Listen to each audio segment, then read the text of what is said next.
Welcome back to In Her Image, a podcast where we seek and celebrate our Mother God through scripture, scholarship, and everyday life. I'm your host, Meg Rittmanic, and today I have Jocelyn Pedersen with me. And I'm so excited because Jocelyn and I have been good friends for the last few years. Jocelyn wrote an amazing book this last year that came out within the last 6 months, right? And I just loved reading it, and we're going to talk a little bit about the book and so much beyond it. And I just want to say, you should all go read the book. It is amazing. And I just really love the way that Jocelyn's mind works, the way she explains things, explains history, explains the divine feminine, religion and faith, and even like spiritual gifts. Those are kind of like the big things that I loved learning about from Jocelyn in her book. And so I hope you all will take the time to read it, buy it. Jocelyn, do you mind saying the name of your book and where people can find it? Yeah, absolutely. So it's called All Things in One: Reuniting Religion with the Woman in the Wilderness. And you can probably grasp what that's about just from the title. You can get that on Amazon. It's on Kindle, Audible, easy to access. You can also go to thewomaninthewilderness.com. There are other things there to check out, and you can order copies there as well. But and your review of it was so fantastic, Meg. Like, you really, I don't know, I felt like you got it and you really summarized it so beautifully in your review. So thank you for that. Yeah, of course. Of course. It was beautiful. I loved listening to it. I think I listened to it in a day, which it's a little bit longer book, but I started it in the morning and had a big project that I was working on.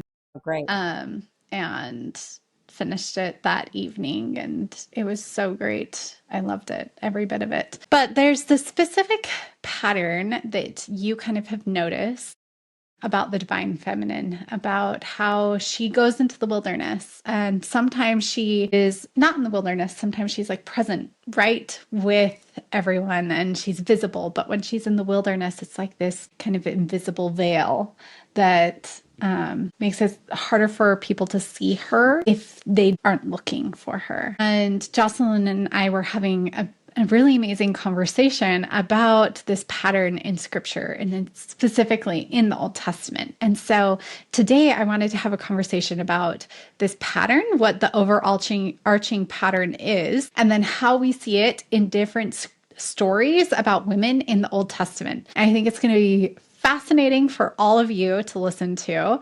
So enlightening. I was learning things that I hadn't really thought about before or even studied before. So this is going to be an enlightening, incredible interview and information that is kind of going to fill those gaps that Come Follow Me maybe is not filling for you if you're studying along with Come Follow Me. It's going to cover a lot of the women that Come Follow Me sometimes skips over, unfortunately. Yeah, right? Yeah, it's unfortunate. And it's because we don't, I think, understand her. We don't understand the role of the divine feminine. We don't understand the role of women. So we kind of pass over these stories because we think they're just kind of extraneous or whatever, but they're not. They're crucial to the overarching, really, pattern of the plan of our heavenly parents, specifically for their daughters, but also I would say their sons and daughters in the latter days.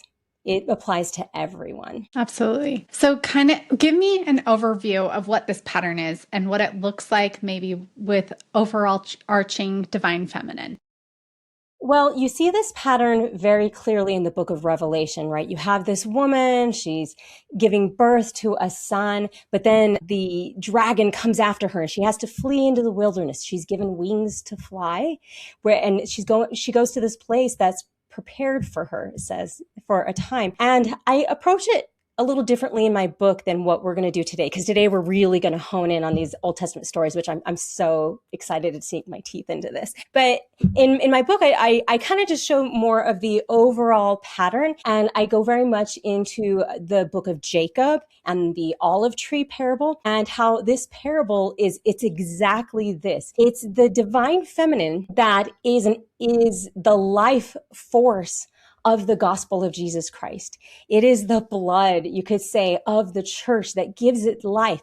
But she keeps being cast out. Those branches keep being taken out, and they go out into the wilderness. Usually God leads them and grafts them in the wilderness, because the church rejects that for this, I would say, overly imbalanced, masculinized law of Moses kind of religion, and they reject the divine feminine. They essentially they reject the power that is behind all the laws and things that they follow. And I show how Jesus, especially in the New Testament, his whole goal is to graft her back in. He keeps bringing her back in. This is the truth that you're missing. And we're actually taught to fear her. We're conditioned to fear the divine feminine, that archetype in many ways. There's some deep-seated fears that the powers that be have a vested interest essentially in getting us to fear. Because if we fear that, we fear ourselves. We fear actually becoming who we're meant to be, which is to grow up to become like our mother and father in heaven. And so there are those who have a vested interest in making sure that we stay spiritually, and I would say physically stunted. Yeah. Yeah. Children, right? Just the babes getting the milk, yeah. but never getting the meat. This is the meat. So yeah, I don't know if you just want to like start from the beginning in Genesis or what story you want to start with, but this pattern is just replete throughout the Old Testament. We could start anywhere. Let's go ahead and start with Genesis, like you are recommending. Okay, great. Well, of course, in Genesis, you have Eve. And Eve's a little bit different, but see, what happens throughout Genesis is you have these masculine feminine pairs, and they're equals, and it's beautiful, right? And they help each other out. So when it comes to Eve, there's this fruit of the knowledge of good and evil. And essentially there are two trees there, which we were discussing this earlier. Trees, I was teaching a Sunday school class the other day, 16-year-olds. I said, repeat after me. Trees represent people in the Bible. Trees represent people. There are two people in the garden. There are two trees. Okay. And trees often represent ascended beings. So you have the gods, it says in Abraham, right? In the Pearl of Great Price, the gods created mankind, male and female, in their image. So one way of looking at that is you have these two trees, and one is Heavenly Father, one's Heavenly Mother, and Eve is the only one, though, who can partake of this fruit. Adam cannot, but Eve can. She's never commanded not to. I'm sure we've discussed that before in the past.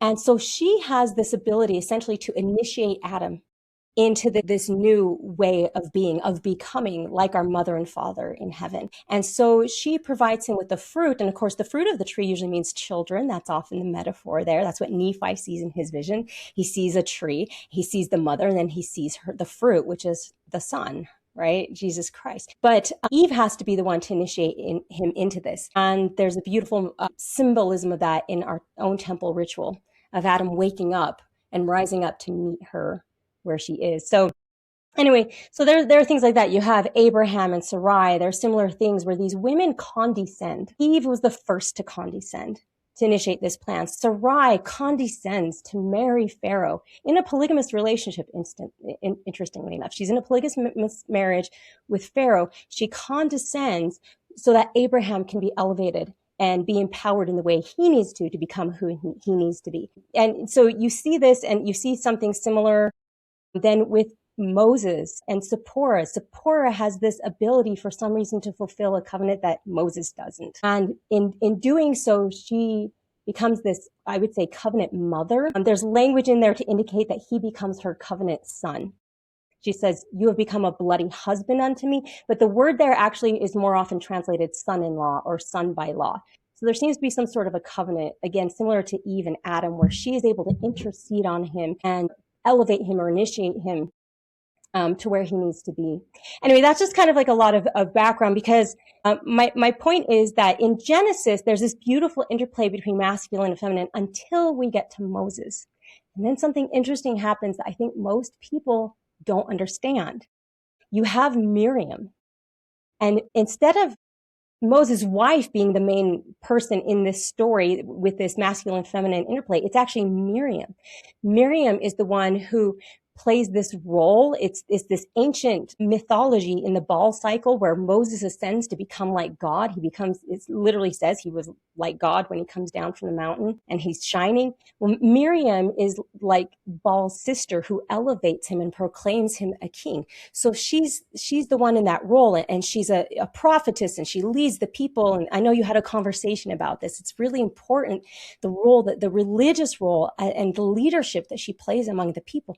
But then you have this point where Miriam, and it says Miriam and Aaron, but Aaron's kind of like tacked in there in the text. In a sense, it's Miriam's the main one. She comes before Moses and says she complains about his wife. And she turns leprous white. It says God is upset at her. And she turns white. And Miriam at this point is silenced. You don't hear from her again. And the interesting thing is the language that she uses in relation to Moses' sister, they call her a Cushite. Now, there's a lot of things that can mean. Some people interpret that to mean Moses had another wife that wasn't Zipporah, but other scholars think it was Zipporah. It just means somebody who's kind of an outsider, and Zipporah was not an Israelite. But it can definitely reference Egypt, but it also references this idea of blackness. In our modern sense, we might think of it as a racial thing, and so people interpret that as, oh, they were racist against her. But that's not what this is referring to. This is setting up the pattern for the rest of the Old Testament. Because as Miriam, that brilliant whiteness, which it says like her skin turned snow white, right? That's not a bad thing. The same thing happened to Moses. And this was happening in the pillar of light, the Shekinah, the mother presence that comes down in front of the tabernacle when they all go before the tabernacle. So just like Moses was turned white in the presence of this burning bush, really a tree symbol, same thing. The same thing happens to Miriam. But now she is cast out.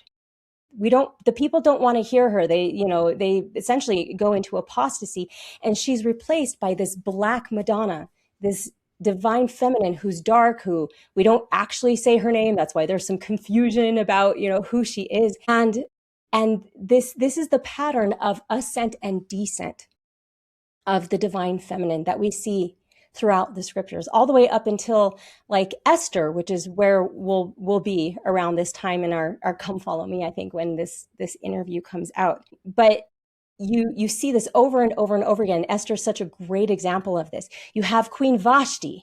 She's the queen. She's very powerful. And the king tells her to come to him, and she doesn't. She's not just at his beck and call. And all of his advisors and men are freaking out. They're like, we can't have this, because then all the women are going to follow her example. So you need to get rid of her, right? So queen, and so you have to make a law that says women have to be subordinate to the men. Like literally, that's what it says in the text. So she's ousted. She's cast out into the wilderness. And who comes in? This unknown hidden woman, Esther, which isn't her name, by the way, right? It's Hadassah, which is a tree. Hadassah references a tree. Now, Esther hides who she is. She hides her identity. She hides everything about her, even her name. They give her a Persian name, which is Esther. But what's so beautiful about that is it references Astarte. Esther comes from Astarte. That's Venus. That's this morning star, this morning and evening star that ascends in the night sky and is beautiful. It's the most brilliant, bright star for a time until it descends into darkness. And the mythology around that is there's a death that takes place, but then there's a beautiful rebirth.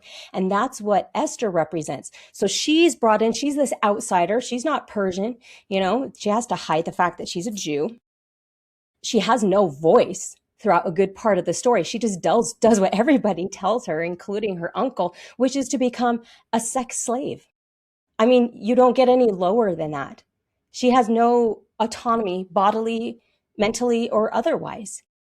But what the beauty of that is her own vulnerability, and that position of enslavement perfectly positions her to be in a place of power, to intercede, as these women always do, to intercede on behalf of her people and empower them to overcome their enemies.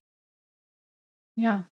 So it's interesting because, like you said, it's hard for people to understand what the role of women is because we have seen such a variety of corruption in the scriptures, and it's hard to point to what is the role, right? And like, how is this all happening? But a couple of things that I'm noticing you're talking about is in the first half of the Bible, before we get to Moses, we're seeing partnership, right? We're seeing these partnership models of hopefully equality where Adam and Eve are lifting each other up. They are bound together. They are working together in covenant relationship, right?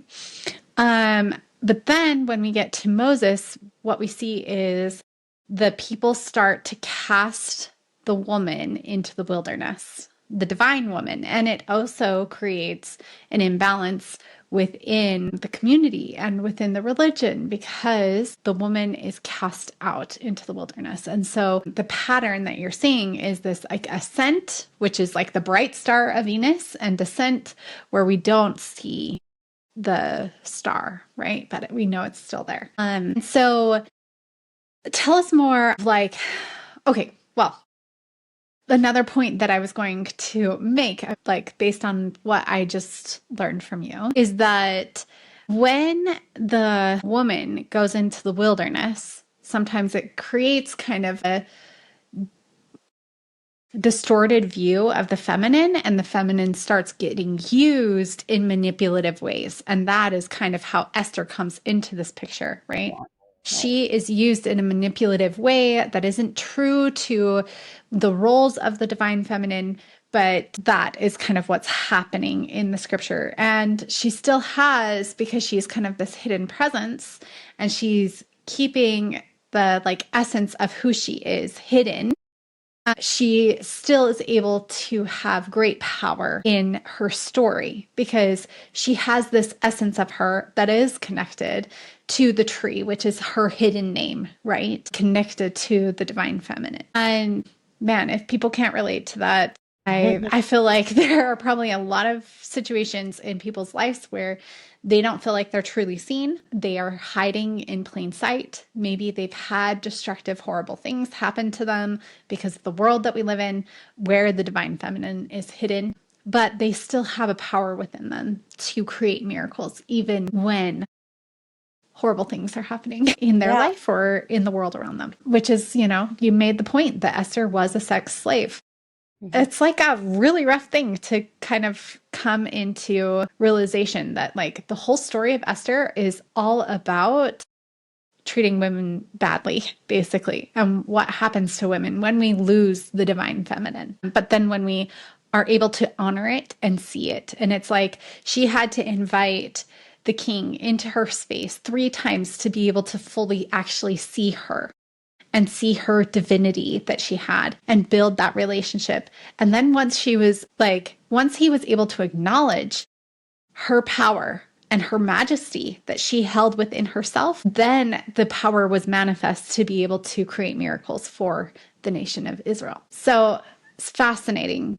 So something you said to me in our conversation before we were having this is how when the woman is in the wilderness and she is hidden, she is perfectly positioned to overcome the adversary because she is like not expected, right? This power is not expected. Yes. So this is the cool part that Jocelyn pointed out that I've never thought about before is all these women who are hidden women who then overcome adversaries. So let's go ahead and talk about some of these women in the Old Testament who overcome adversaries because they are hidden in the wilderness. Fantastic. Okay. Well, there are a couple really great examples that come to mind. One of them is Jael and Deborah. See, there's always 2. You just have to have the eyes to see it. Now, again, this is after you have that masculine feminine pairing. So each time it's going to look a little bit different. So Deborah isn't necessarily cast out into the wilderness. She is up on high. She is under the tree of Deborah, right? She's this brilliant flame, Deborah, wife of Lapidoth, which doesn't really probably mean wife of Lapidoth because there's nobody named that. So Margaret Barker tells us that probably means lady of the flame. So here she's this brilliant, flaming, divine feminine, and men come to her to hearken to what she has to say. But she tells them the victory for this battle is going to go to a woman. That woman is Jael, or Yael. And Yael means mountain goat. So she's a metaphor for this temple ritual that takes place on the holiest day, the Holy of Holies, the Day of Atonement, you have two goats. You have one that is slaughtered, but you have another on whom all the sins of Israel are placed. It's the scapegoat. And that scapegoat is sent out into the wilderness. And that's such a beautiful metaphor for the divine feminine, the blame that women often take. I mean, all you have to do is, quite frankly, and I don't mean to denigrate anybody's culture or society, but like when you look at what's going on in places like Afghanistan, the blame that women take, the blame that we take when we approach topics like modesty and things like that for things that we have not done or do not do intentionally in any way. That's who Jael represents. She's in the wilderness. She's not an Israelite. She's like a distant relative of the Israelites. She's a distant relative of Moses's, but she's kind of in this in-between space between Israel and their enemies who are attacking them. I believe it's the Canaanites, if I remember correctly. And so they're seen as a friend to both. And so Deborah helps the armies. They go, they slaughter these other armies, but their leader isn't captured. The leader goes to the tent of Jael and he says, give me a space for safety. Give me some food. Give me some water. He's just telling her what to do because she's a woman, right? So he feels perfectly safe because she's not a threat at all. He lies down. She grabs a tent peg. And she does. She gives him milk. She gives him whatever. But when he falls asleep, she grabs a tent peg and she drives it through his head. She crushes the enemy's head, which Eve's seed were prophesied to do in the Garden of Eden. And it's because she's unexpected, right? She's just this weak woman in the wilderness who's a nobody. But that's ultimately her superpower, is the fact that she is so dismissed, that she's so overlooked and seen as less than. And then you have the exact same, so that was in Judges, right? The story of Deborah. Well, in Judges 9, there's another fascinating story with so many interesting archetypes. And it's so painful to me every year that we skip over this because it's so great. And it's the story of the woman of Thebes. So you have this usurper. He's the son of one of the concubines, of the last king and whatever. And so he's claiming this right to the throne. He kills all of his other brothers from the other wives, except for one prophet. He gets away and he prophesies, what's going to happen. He has this prophecy about trees and, and groves and things like that. But so this guy is basically enforcing his reign through violence. And any of the Israelites who are pushing back against him, he's just going in, he's literally rounding them up and he's burning them. And the metaphor there in the prophecy is that they're like twigs. There's trees. There were trees, but this guy's just a little thorn bush, and he's burning all these trees.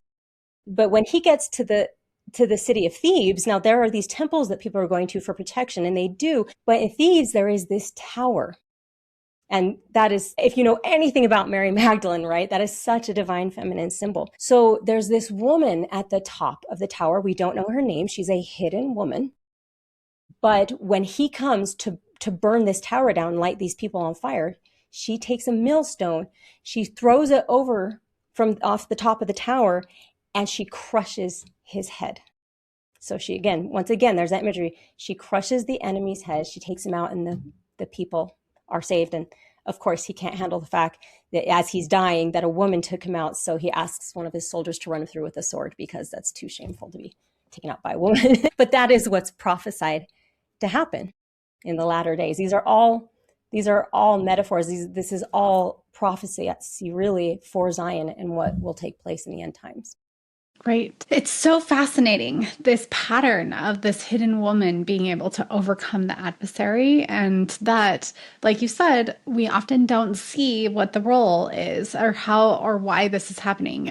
I don't think that, I'm like, how do I say this? That it's meant to be that we are meant to go out into the wilderness and come back. It's just that the world that we live in has forced that powerful divine feminine force to go out into the wilderness.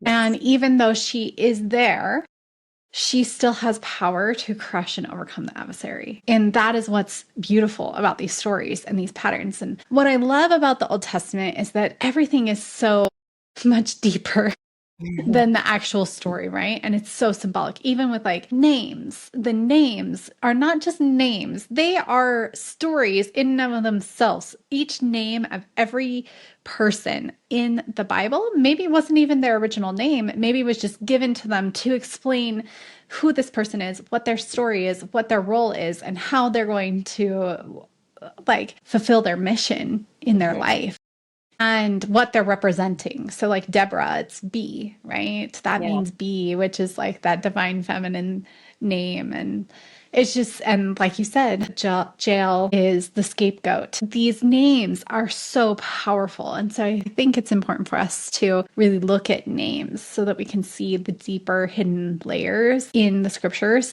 especially connected to the divine feminine, because once you start seeing those names, you start seeing the connections Yeah. and the symbols behind them. So, anyway, let's go back to Hulda. So, we were having a conversation about Hulda. So, this is an interesting story that I feel like a lot of our listeners are probably familiar with Dave Butler's take on Josiah's reforms and Margaret Barker's different ways of explaining the Josiah's reforms. But something that Jocelyn explains in her book that is a little bit different than what I was used to hearing. So like I had a hard time maybe placing it because I didn't because I was trying to fit it into this box of understanding that has been explained to me and that I've studied through Dave Butler's books and Margaret Barker's books and, just having conversations with people and things. So let's explain Josiah with Hulda, because Mm. Hulda has been the part of Josiah's reforms that has been confusing to me. And the way that it's pitched, it's like she basically sanctioned the eradication of the divine feminine out of the temple. And that's how it's been pitched this whole time. It's like, oh, Josiah found this text. He took it to Hulda. Hulda said it was legit, and so he cleansed everything out of the temple. Now, according to Jocelyn and the way she has studied it, it's a different timeline. And with the scriptures, it actually holds up really well. So, Jocelyn, explain this to me Yeah. and to our Well, listeners. yeah. So your cognitive dissonance is completely understandable, again, because you do have scholars, but who focus on only one of the texts in the Old Testament, and that text is the Book of Kings. But there are two texts. There's also the Book of Chronicles, the two books of Chronicles, two books of Kings. And because they seem rather redundant, we'll only study one. So we tend to focus on Kings. But the timeline in Chronicles is radically different when it comes to Josiah than the timeline in Second Kings. So yes, in Second Kings, Josiah, comes across this scroll and that justifies him committing basically like genocide and doing horrible, awful things, and see how great that was. But in Chronicles, it says that he was already doing all of that, which makes, let me just get into the history a little bit, which I'm sure you went into a little bit with Dave Butler, but I think it's important to set up the context here so you understand why Second Chronicles is probably a bit more accurate. Josiah is enthroned at age 8, and he has these advisors whispering in his ear. Well, who are these advisors?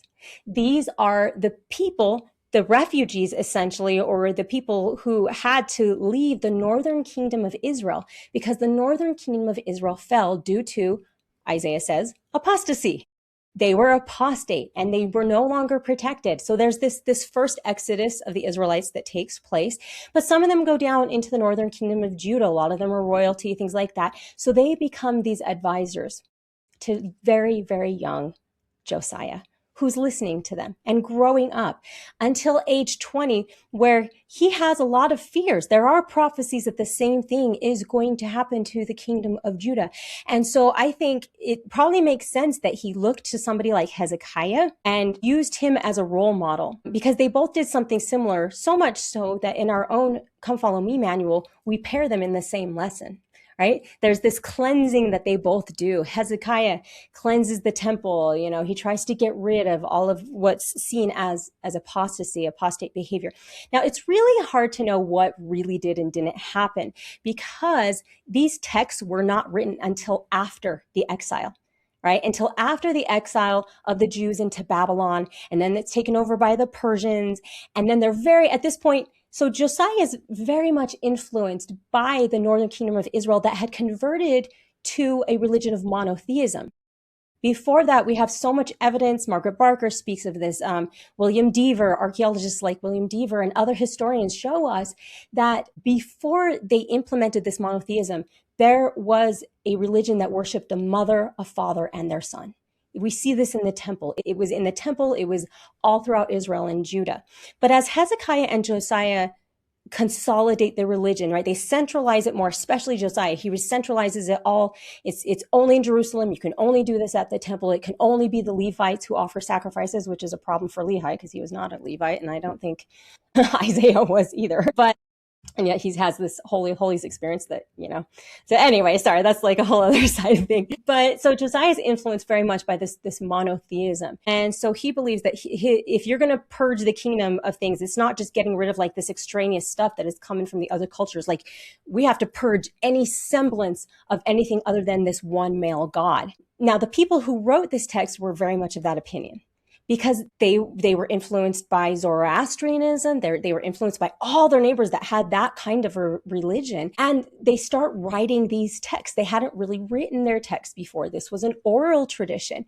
So as they're and then there were some texts, but as they take them, they're kind of manipulating them and they're tweaking them to tell the story of why did we fall? What did we do to lose God's favor? And they point to the woman. It's the woman's fault, right? It's the Asherah. It's this kind of idolatry. So they'll throw in snippets here and there of Asherah, but it's kind of funny because even in the story of Elijah and the priests of Baal, he has no words of condemnation for the Asherah worship, really. I mean, they throw it in there, but it's really the priests of Baal that he has the issue with, not the worship of a mother. Isaiah is totally cool with telling Hezekiah to ask us for a sign from your mother, from the mother of the Lord your God. And it's one of the most incredible signs sorry, that's not Hezekiah, that's Ahaz, excuse me. But ask a sign from the mother of, so she's there. They can't get rid of her because she's so integral, but they do try and vilify her as much as possible. Sorry, so that was kind of like, I was going around about a lot with that. But so you have Josiah by age 20. He is thoroughly convinced. So he goes through and he ransacks the temple. He ransacks these other high places, which are temples, right? And he's killing the priests. He's slaughtering them and he's burning them on their bones, human bones, to desecrate these altars, to enforce this monotheism that was clearly not something that the Jews were used to, because they complain about it all the way through to Jeremiah. They're like, when we worshiped the mother, things were great. Why now everything's a problem? So, but what happens is then after ransacking the temple, then he starts this process of repair. Now he's rebuilding the temple. And as he's repairing, they come across this scroll that they say was the law. A lot of people say it's Deuteronomy, but the book of the law that was written by Moses. And he realizes, oh, wait, this religion that we've been doing is not the right religion. And he rends his clothes and he repents. And now, instead of listening to these advisors that have been in his ear for over a decade, now he sends the priests to the temple and he says, seek revelation directly from God. And what they do is they seek out a prophet of God. In Hezekiah's day, it was Isaiah. In Josiah's day, it was Hulda, a young woman, no less. And she wasn't some old, wise, like Deborah figure. She was the granddaughter of the keeper of the temple wardrobe. But they knew that she was a prophet. And she did prophesy, and she prophesied correctly. And she said, because you repented, your people will be spared. There will be a time of peace, but then all these prophecies that you saw were going to happen because of wickedness, that's all going to come to pass. And it does. So then Josiah implements the Passover. And here's the beautiful thing. Here he literally took the Asherah from the holy place in the temple and he burned it, right? He chops it up and he burns it. He removed the mother. That's the image of the mother, the Asherah, the tree goddess, right? The mother goddess. He had burned that. But when he's trying to find revelation, when he's trying to tap into the spirit, right, and the power of his religion, he has to go to a woman. He has to bring that divine feminine back in, which he does. And when he institutes the Passover, there are records from the exiled Jews that indicate that there was a mother ewe that was sacrificed first, and then her son, her child, her lamb was sacrificed after. So if they did this sacrifice at the temple, which it seems they did in the second temple at least, then he brought the mother imagery back to the temple. And it says he stands there by the pillar. Again, another divine feminine image. There's just so many clues that you can't ignore it. He reinstitutes, he brings her back in for a time. But then he goes back to his old ways. He ignores the advice of God, the counsel of God, and he goes to war. He's killed, and Judea falls. Yeah, such a different timeline, right? Mm-hmm. In the other narrative, it's like Hulda is the one that condones all of the cleansing and the killing of all of Go the right priests. ahead. Kill all your neighbors. Good job, Josiah. Like, God loves that. But in the Chronicles version, it's like, oh, he's like, I have majorly sinned. Like, oh my gosh. And doesn't that make more sense? He's like, okay, I just slaughtered all these people for like a false religion that I've been living. Yeah. So fascinating. Tragic. And what's fascinating about these different leaders, like Hezekiah and Josiah, like, I think they genuinely were trying to do the right thing, right? I think they were genuinely like gung-ho just to like, I am going to like cleanse, I'm going to make everything right, I'm going to do the right thing. But without the feminine, how could they ever know what that was? Yeah. Well, it's just that very sort of left-brained way of thinking, right? That very masculine, if you just follow more rules, you'll be more right with God. And so you find more rules to follow, more ways of being rigid. And look where that's leading us right now. When you don't have the divine feminine to temper that, the spirit, the fluidity of that. We have so many missionaries coming home now with scrupulosity. My own daughter had to go through months of intense outpatient therapy for scrupulosity and religiosity because, and we know because in our own family, we've had many discussions about this, it was because of the commentary that she would hear from other members of the church judging other members, particularly women and what women were wearing and things like that, that led to that, unfortunately. Right. So when, right, and they're just trying to follow the rules, but then everybody else needs to follow rules. And if they're not following the rules, then that's not fair. And you see how that, it's like, whoa. Because the feminine is about love, right? It's about that bigger picture. It's about personal revelation and how maybe one set of rules works perfectly for these people, but it may not work for these people over here. And is it okay to allow space for both? Yeah. I would say even like the feminine is about cycles. And even the cycle of like descent and ascent and cycles and seasons. Like you're not going to sow seeds in the winter, you know, like you're going to sow them in the spring and you're not going to like reap a harvest in the spring. There is different actions for different seasons of our life. And when we pay attention to the seasons, the rules change, right? They are adaptable and they help us to achieve something greater. They help us to ascend and to overcome and to reap a great harvest. But without those changes, without that adaptability and adhering to the seasons of life and even of faith, then we get lost in the rigidity of like, let's go ahead and plant seeds every season. No matter what. Let's be the worker bees. And that doesn't make sense. There needs to be seasons of rest. And Isaiah talks about that so beautifully. He says, are you always going to be hoeing the ground? You know, are you going to be working this land or are you going to plant seeds? Are you going to grow? Are you going to have fruit? Like, and this is the same chapter where he's like, you're like dogs returning to your vomit. Oh, you're just doing the same thing over and over and over again. And eventually you got to break out of that cycle and have some birth and growth and renewal. So beautiful. So I know that you have a retreat coming up soon, and tell me about that and like what you're going to be helping women work through during that retreat. Yeah. So the retreat is called Reclaiming the Woman in the Wilderness.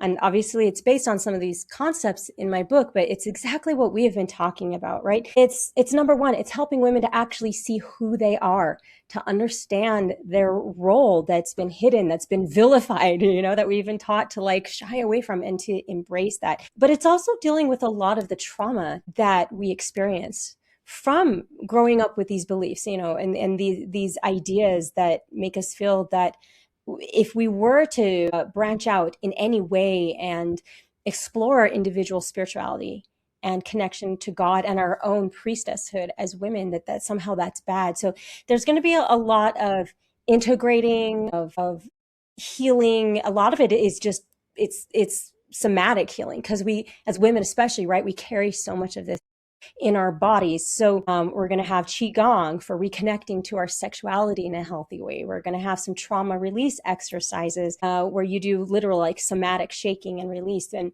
we're going to have some wonderful presenters. Of course, I'll be presenting on retelling and realigning the narrative of our story to have a more whole and helpful and true view of our role as women. And then we're going to have Megan Farner. She'll be talking about healing our relationship with the divine masculine. And Candace Noss will be speaking to reclaiming that mother-daughter relationship, which can be, there's so much trauma around that, with a lot of the judgment that comes for women through and from women for each other.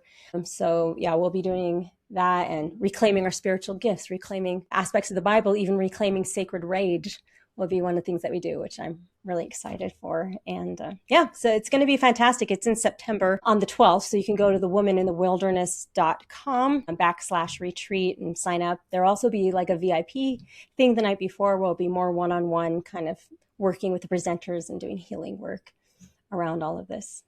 So beautiful. Yeah. I am sure it's going to be an amazing experience for whoever ends up being able to attend, and that it will have immense amount of healing, and that some woman is going to climb up to the top of a tower and throw a millstone down and kill the enemy from that experience. So I hope that whoever is feeling the call looks into that a little further. And Jocelyn, thank you so much for coming on the podcast today. Yeah, absolutely. Yeah, please do look into it. This is an offering for all of the women who are listening, for anyone who, either feels like they're not just afraid, but also maybe people who have felt like they've been cast out, right? Because they have explored these things, because they didn't quite fit into the box. And we're told that there's not a place for you here. What I aim to do through my book and through all the work that I'm doing is to say there is a place for all of us. It all fits together. It is all part of the gospel of Christ. It's these branches that were cast out into the wilderness, and Christ is bringing them back in now in the latter days. And that's our job, especially as women, to bring all things in one in Christ in the last days. So beautiful. Yes. Yes. And I can tell you, I can attest, I have felt like I'm one of those women in the wilderness. And it is so refreshing to be in circle with other women who have seen the same thing as me, have experienced similar things as me, and who are on a similar journey. And especially spending a few days in a row with a group of women like that. Mm-hmm. There really is nothing more emboldening for your life and your bravery to persist and continue on your path, because you are on the right path and you're doing the right thing, and you deserve community. Absolutely. So, and those connections are invaluable. Absolutely. Yeah. Absolutely. Like ours. Yes, exactly. Our friendship is invaluable to me, Meg. I feel the same exact way. So thank you so much for coming on. I hope everyone is able to find beautiful community and friendships like Jocelyn and I have been able to find through our friendship. And with that said, I'm going to go ahead and let you enjoy the rest of your week. Hey, thanks.